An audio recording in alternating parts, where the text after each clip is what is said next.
ഞാൻ വന്നതിൻ്റെ 2 ദിവസം കഴിഞ്ഞപ്പോൾ ഞാൻ ഈ ഓപ്സ് റൂമിൽ പറഞ്ഞു ജനറൽ AK സിംഗിനോട്, സർ ഞാൻ വന്നേ ഉള്ളൂ, എനിക്ക് ഈ ഏരിയ അറിയാൻ വയ്യ, അതുകൊണ്ട് 2 ദിവസത്തേക്ക് എനിക്ക് സമയം തരണം, ഞാൻ ഈ ഏരിയയൊക്കെ ഒന്ന് പോയി കണ്ടിട്ട് വരുന്നത്. അപ്പം പോകാൻ പറഞ്ഞു. അപ്പം ഒരു ജിപ്സി ഉണ്ട്, ഈ മരുഭൂമിയിലൂടെ ഓടുന്ന ഒരു വണ്ടിയാണത്. അതുകൊണ്ട് ഞാൻ ഇങ്ങനെ ഇറങ്ങി. അപ്പോൾ എൻ്റെ കീഴിൽ 4-5 യൂണിറ്റുണ്ട്, ഇത് ചെയ്യുന്ന യൂണിറ്റുണ്ട്.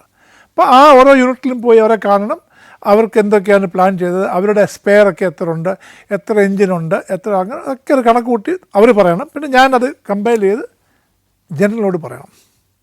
അപ്പം ഞാൻ ഇറങ്ങി രാവിലെ ഒരിടത്ത് പോയി അത് ചെയ്തു. പിറ്റേന്ന് ഒരിടത്ത് പോയി അവിടെയും പോയി കണ്ടു. നാലാമത്തെ യൂണിറ്റ് എത്തിയപ്പോഴത്തേക്ക് വൈകുന്നേരമായി. ഓൾമോസ്റ്റ് 5:30-6 മണിയായി. അപ്പം പിറ്റേന്നാണ് ഞാൻ തിരിച്ചു വരേണ്ടത്. എനിക്ക് ഒരു യൂണിറ്റൂടെ കാണാനുണ്ട്. അപ്പോൾ ഞാൻ അന്ന് രാത്രി അവിടെ തങ്ങാൻ തീരുമാനിച്ചു. ആ യൂണിറ്റിൻ്റെ സിഇഒയുടെ പേര്, കമാൻഡിങ് ഓഫീസറുടെ പേരായിരുന്നു കേണൽ ഹർഫൂൽ സിംഗ്.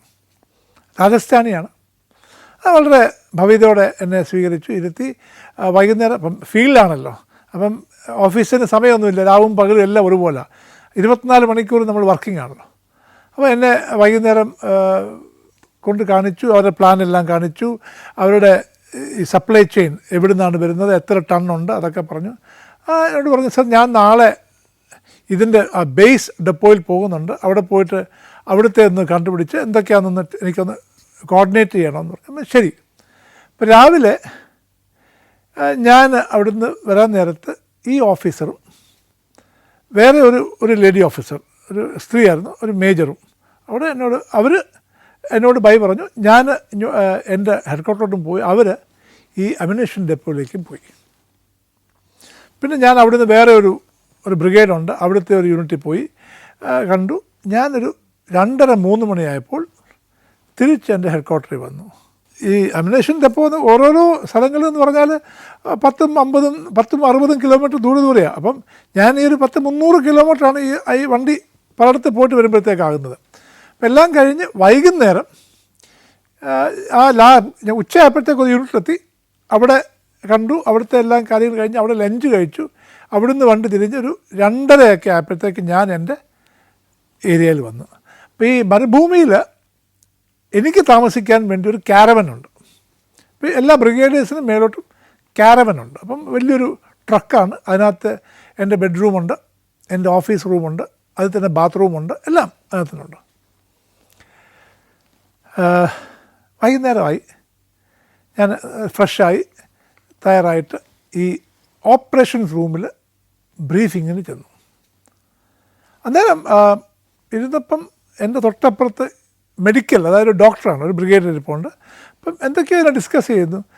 ഒരു ആക്സിഡൻറ്റ് നടന്നു, ഒരു കമാൻഡിങ് ഓഫീസറും കൂടെ പോയ ഒരു ഓഫീസറോട് ഒരു ആക്സിഡൻറ്റ് പെട്ടു, ജിപ്സി പോവുമായിരുന്നു, ഒരു ട്രക്ക് ഇടിച്ചു, വളരെ സീരിയസ് ആണ്, ഹോസ്പിറ്റലിലോട്ട് പോയെന്ന് പറഞ്ഞു, രക്ഷപ്പെടത്തില്ല എന്നൊരു വർത്തമാനമാണ്.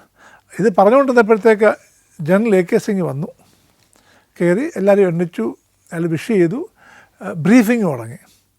ബ്രീഫിങ് തുടങ്ങിയതും ഡിസിപ്ലിൻ്റെയൊക്കെ ഇൻചാർജായ, അഡ്മിനിസ്ട്രേഷൻ്റെ ഇൻചാർജായ ബ്രിഗേഡിയർ എന്നിട്ട് പറഞ്ഞു, സർ ഒരു ബാഡ് ന്യൂസ് ഉണ്ട്. ഇന്ന് ഉച്ചയായപ്പോഴത്തേക്ക് ഒരു ആക്സിഡൻ്റ് ഉണ്ടായി. ഒരു കമാൻഡിങ് ഓഫീസറും വേറൊരു ഓഫീസറോടെ പോവുകയായിരുന്നു. അത് ഹൈവേയിൽ വെച്ചിട്ടൊരു ട്രക്കുമായി ഇടിച്ചു. അതിലെ പുറകിലിരുന്ന ആൾ അന്നേരം തന്നെ മരിച്ചു. ഈ കമാൻഡിങ് ഓഫീസറും മറ്റേ ഓഫീസറും ഭയങ്കര രണ്ടുപേരെയും തലയെല്ലാം പൊട്ടി, അവരെ എടുത്തിട്ട് ഈ ഹോസ്പിറ്റലാക്കിയിട്ടുണ്ട്. അപ്പം ജനറൽ ചോദിച്ചു, ഏത് യൂണിറ്റാണെന്ന് ചോദിച്ചു. അപ്പം അദ്ദേഹം പറഞ്ഞു, സർ ഇത് കേണൽ ഹർഫൂൽ സിംഗും ഒരു മേജർ സെങ്കറുമാണ് ഇന്ന യൂണിറ്റിൽ. ഇത് കേട്ടപ്പോൾ ഞാൻ ആ കൂടി തളർന്നുപോയി. ഞാൻ ഇന്ന് രാവിലെ അവരെ കണ്ടതേ ഉള്ളൂ. അപ്പം എനിക്ക് വിഷമം, ഇത്രയും ഇതിപ്പോൾ അവർ പറഞ്ഞായിരുന്നെങ്കിൽ ഞാൻ അറിഞ്ഞേനെ. അപ്പം ഞാൻ എണ്ണിച്ച് പറഞ്ഞു, സർ ഞാനിന്നിപ്പോൾ രാവിലെ വരെ കണ്ടതേ ഉള്ളൂ, എനിക്ക് സമയം തരണം, ഞാൻ ഈ ഹോസ്പിറ്റലിൽ ഒന്ന് വിളിച്ച് ചോദിക്കട്ടെ എന്തെങ്കിലും ചെയ്യാൻ ഒക്കുമോ എന്ന്. അപ്പോൾ അയാൾ പറഞ്ഞു, ഓക്കെ ഗോ ഹെഡ് എന്ന് പറഞ്ഞു. ഞാൻ പുറത്ത് പോയി ഒരു ലൈൻ, അപ്പം ജനറലിൻ്റെ ഓഫീസിൽ നിന്ന് ഫോൺ എടുത്താൽ മതി, ഒന്നും ഡയൽ ചെയ്യണ്ട. ഫോൺ എടുക്കുന്ന ഉടനെ എക്സ്ചേഞ്ച് ചെയ്യുന്ന ആൾ, ഇപ്പോൾ ഹോട്ട് ലൈൻ എന്ന് പറയും. അപ്പോൾ അത് ഞാൻ ഫോൺ എടുത്ത ഉടനെ തന്നെ എക്സ്ചേഞ്ച് ചെയ്യുന്ന സൂപ്പർവൈസർ എസ് സർ എന്ന് പറഞ്ഞു. ഞാൻ പറഞ്ഞു ഞാൻ ബ്രിഗേഡിയർ ചാക്കോ ആണ്, എനിക്ക് ഇന്ന ഹോസ്പിറ്റലിൻ്റെ മേലധികാരിയുമായി വർത്തമാനം പറയണമെന്ന് പറഞ്ഞു. അയാൾ ശരി പറഞ്ഞു. ഞാൻ ഫോൺ വെച്ചു. 2 മിനിറ്റിനകം എനിക്ക് അവിടുത്തെ ഹെഡ് ഡോക്ടർ, അതായത് ഒരു കേണലാണ്, അദ്ദേഹവുമായി കണക്ട് ചെയ്യുന്നു. സംസാരിച്ചപ്പോൾ എനിക്ക് മനസ്സിലായി ഇത് അതീവ ഗുരുതര കണ്ടീഷനാണ്. അദ്ദേഹം എന്നോട് പറഞ്ഞു, സർ ഇവരെ രക്ഷിക്കണമെങ്കിൽ എത്രയും പെട്ടെന്ന് ഇവിടുന്ന് അവരെ എയർലിഫ്റ്റ് ചെയ്ത് ഡൽഹിയിലുള്ള റിസർച്ച് ആൻഡ് റെഫറൽ ആർമിയുടെ ഹോസ്പിറ്റലുണ്ട്, അവിടെ എത്തിക്കണമെന്ന്. ഞാൻ ഫോൺ വെച്ചു, ഓടി തിരിച്ചു വന്നു. ഞാൻ അപ്പം ബ്രീഫിങ് തുടങ്ങി. അപ്പോൾ ഓപ്പറേഷൻ ബ്രീഫിംഗ് ആണ്, ഇടയ്ക്ക് നിർത്താനൊന്നും നോക്കത്തില്ല, അതിനകത്ത് ഭംഗം വരാൻ പാടില്ല. ഞാൻ ഒന്നും നോക്കിയില്ല, അകത്ത് തിരിച്ചു കയറി ചെന്നു. ഞാൻ സല്യൂട്ട് ചെയ്തു. അപ്പോൾ കോർ കമാൻഡറിന് ഡിസ്റ്റർബൻസ് ആയത് മനസ്സിലായി. ആൾ ചോദിച്ചു എന്താ പറ്റിയെന്ന് ചോദിച്ചു. ഞാൻ പറഞ്ഞു സർ അവരെ രക്ഷിക്കണമെങ്കിൽ സാറ് വന്നേ വെക്കൂ. അപ്പോഴത്തെ എല്ലാവരുടെയും മുഖത്തൊരു അതിശയം. ഓപ്പറേഷൻ ബ്രീഫിങ്ങിനിടയ്ക്ക് ഇങ്ങനെ സംഭവം. ഞാൻ പറഞ്ഞു സർ പ്ലീസ്, സാറ് ഇടപെട്ടാൽ ഒരു പക്ഷേ അവർ രക്ഷപ്പെടുമെന്ന് പറഞ്ഞു. അയാൾക്ക് ഒരു ശലം ഈർച്ചയോടാണെന്ന് തോന്നുന്നില്ല, എണ്ണിച്ചു വന്നു, എൻ്റെ കൂടെ വന്നു. ഞാൻ പറഞ്ഞു സർ അവരെ എത്രയും പെട്ടെന്ന് ഇവിടുന്ന് എയർലിഫ്റ്റ് ചെയ്യണം, എനിക്ക് അറിയാൻ വയ്യ ആരെയും, സാറൊന്ന് വിളിച്ച് പറഞ്ഞാൽ ഒരു പക്ഷേ. അദ്ദേഹം ഉടനെ ഫോൺ എടുത്തു. സൂപ്പർവൈസർ ലൈനിൽ വന്നു. എയർഫോഴ്സിൻ്റെ വൈസ് ചീഫിനെ കണക്ട് ചെയ്യാൻ പറഞ്ഞു. 2 മിനിറ്റ് സർ വൈസ് ചീഫ് ഇപ്പോൾ വരും, കണക്ട് ചെയ്തു. അവർ നമ്മൾ നേരത്തെ പരിചയമുണ്ടായിരുന്നു. സമ്മതിച്ചു. എന്തൊക്കെ പറഞ്ഞു, ഇപ്പോൾ പ്ലെയിൻ വരും, എന്തെന്ന് വെച്ചാൽ ചെയ്തോളാൻ പറഞ്ഞു. ഞാൻ താങ്ക് യു പറഞ്ഞു. ഉടനെ ഹോസ്പിറ്റലിൽ വിളിച്ചു പറഞ്ഞു ഇങ്ങനെ പ്ലെയിൻ ഡൽഹിയിൽ നിന്ന് 10 മിനിറ്റ് ടേക്ക് ഓഫ് ചെയ്യും, ഇവിടെ വരും, രാജസ്ഥാനിൽ വരും, 1 മണിക്കൂറിനകം എത്തും, തയ്യാറാക്കിക്കോളാൻ പറഞ്ഞു. അവർ തയ്യാറാക്കി. ഈ പ്ലെയിൻ ഈ മേജറിനാണ് കൂടുതൽ, തലയെല്ലാം പൊട്ടി ഭയങ്കരമായിട്ട് അസുഖം, ഒരു രക്ഷയില്ലാത്ത സ്ഥിതിയിലായിരുന്നു. പ്ലെയിൻ വന്നപ്പം അതിൽ ഈ മേജറിന് വേണ്ടുന്നുള്ള മെഡിക്കൽ എക്യുപ്മെൻറ്റ് എല്ലാം ഇല്ലായിരുന്നു. പക്ഷേ മറ്റേ കേണലിനെ കൊണ്ടുപോകാൻ ഒക്കുമായിരുന്നു. കേണലിനെ കൊണ്ടുപോയി പ്ലെയിനിൽ കയറ്റി ഡൽഹി ലാൻഡ് ചെയ്തു, എവാക്യുവേറ്റ് ചെയ്തു. എന്നിട്ട് ഈ പ്ലെയിൻ രാത്രിയിൽ 2 മണിയായപ്പോഴത്തേക്ക് തിരിച്ചു വന്നു. എനിക്ക് തോന്നുന്നു 2:30 ആയപ്പോഴത്തേക്ക് ഈ പേഷ്യൻറ്റിനെയും കൂടെ പൊക്കി. ബൈ 3 മണിയായപ്പം ഈ രണ്ടാമത്തെ പേഷ്യൻറ്റും ഡൽഹിയിലെത്തി. ഞാൻ രാത്രി മൊത്തം ഫോണിലാണ്, എനിക്ക് കോൾ വരും, ഞാൻ ചോദിക്കും. അപ്പോഴത്തേക്ക് ഞാൻ ഡൽഹിയിലുള്ള എൻ്റെ ഒരു യൂണിറ്റ് വിളിച്ച് പറഞ്ഞു ഈ 2 പേര് വരുന്നുണ്ട്, എനിക്ക് എല്ലാ മണിക്കൂറും എനിക്ക് ഇൻപുട്ട് തരണം.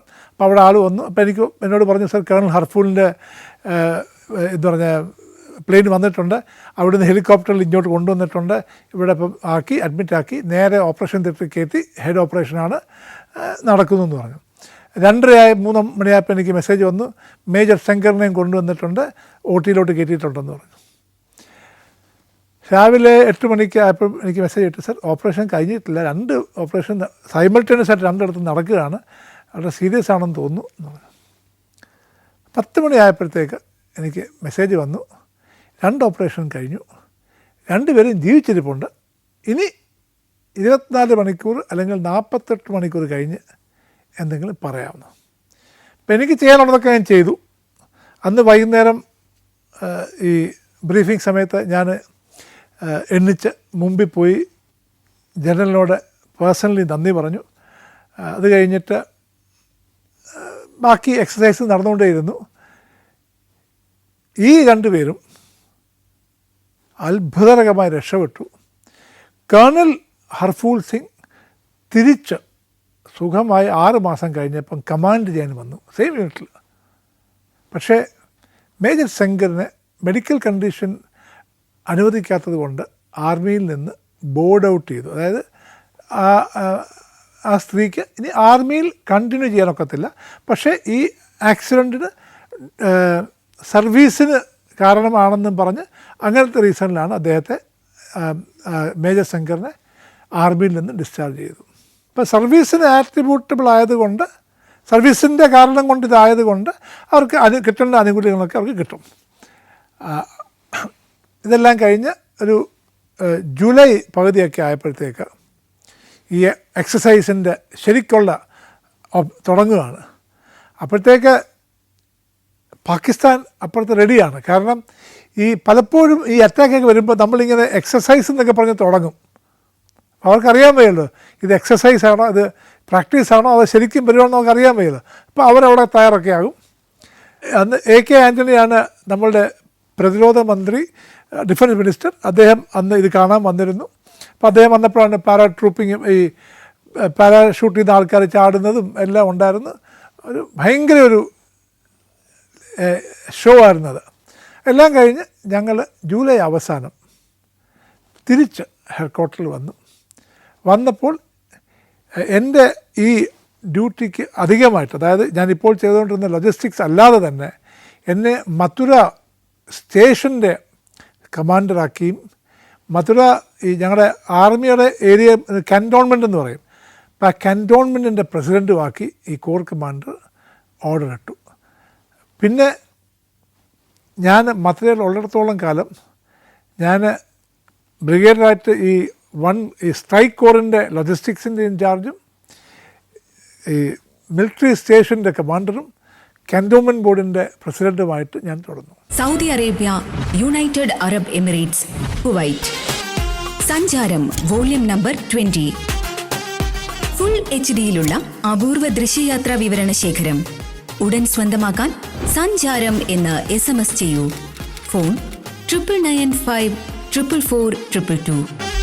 ഇപ്പോൾ 2012 ബ്രിഗേഡിയറിൽ നിന്ന് അടുത്ത ഒരു പ്രൊമോഷൻ ആകണമെങ്കിൽ, മേജറിലാകണമെങ്കിൽ എല്ലാം മാർക്ക് വെച്ചിട്ടാണല്ലോ, ഭയങ്കര കോമ്പറ്റീഷനാണല്ലോ. അപ്പം അതിനകത്ത് ഏറ്റവും ചാൻസ് ഉള്ള 2 പേരെ അവർ സെലക്ട് ചെയ്യും. അതിൽ ഏറ്റവും നമ്പർ 1 അവർ ഡൽഹിയിൽ ഒരു കോഴ്സിന് വിടും. ആ കോഴ്സിൻ്റെ പേരാണ് NDC, നാഷണൽ ഡിഫൻസ് കോളേജ് എന്ന് പറയുന്ന ഒരു ഇൻസ്റ്റിറ്റ്യൂഷനുണ്ട് ഡൽഹിയിൽ. അത് ഡിഫൻസ് മിനിസ്റ്ററുടെ കീഴിലാണ്. വളരെ പ്രസ്റ്റീജിയസ് ആയിട്ടുള്ളൊരു കോളേജാണ്. അതിനകത്ത് പോയിട്ട് എല്ലാവരും ജനറലാകും. അതാണ് അതിൻ്റെ ഒരു സ്പെഷ്യാലിറ്റി. പുറത്തുനിന്നുള്ള ഓഫീസേഴ്സൊക്കെ വരും. അതായത് വേറെയുള്ള രാജ്യങ്ങളിൽ നിന്നുള്ള ആൾക്കാരെ 1-2 പേരൊക്കെ വന്നിട്ട് അവിടെ കോഴ്സ് ചെയ്യും. അപ്പം ആ കോഴ്സിന് പോകണമെങ്കിൽ ഈ ബ്രിഗേഡിയേഴ്സിൻ്റെ അന്നേരം നമ്മൾ നോക്കുന്ന ബ്രിഗേഡിയേഴ്സിൻ്റെ എല്ലാവരുടെയും ഒരു ബോർഡുണ്ട്. അവരിരുന്നിട്ട് എല്ലാവരുടെയും റിപ്പോർട്ടുകൾ നോക്കി അതിൽ ടോപ്പ് ആളെയാണ് ഈ NDCക്ക് വിടുന്നത്. രണ്ടാമത്തെ ആളെ വേറെ ഒരു കോഴ്സിന് വിടും. അതിന് അപ്പ എന്ന് പറയും, അതായത് advance program in professional public administration. Advance program in professional public administration. ഈ കോഴ്സിൻ്റെ പ്രത്യേകത, ഇത് ഹോം മിനിസ്ട്രിയുടെ കീഴിലാണ് ആയിരുന്നു. ഇപ്പോൾ എനിക്ക് തോന്നുന്നു അത് HR മിനിസ്ട്രിയുടെ കീഴിലാണ്. അതിൽ വരുന്നത് 30 പേര് IAS, IPS, IFS, IRS ആ കാഡറിൽ നിന്ന്, 12 പേര് ആർമിയിലെ, നേവിയിലെയോ എയർഫോഴ്സിലെ ബ്രിഗേഡിയറിൻ്റെ ഈക്വലിനായിട്ട് വരും. അപ്പം അതാണ് ഈ സെലക്ഷൻ. അപ്പം ആർമിയിലെ ഈ ടോപ്പ് എൻ്റെ ഡിപ്പാർട്ട്മെൻറ്റിൽ ഒരാൾ, ടോപ്പ് ആൾ NDCക്ക് പോകും, രണ്ടാമത്തെ ആൾ അപ്പയ്ക്ക് പോകണം. ഈ NDC കോഴ്സിൽ പോയാലേ ജനറൽ ആകൂ എന്നില്ല. അതുപോലെ തന്നെ NDC കോഴ്സിൽ പോയാൽ തീർച്ചയായിട്ടും ആകണം എന്നും നിയമമൊന്നുമില്ല.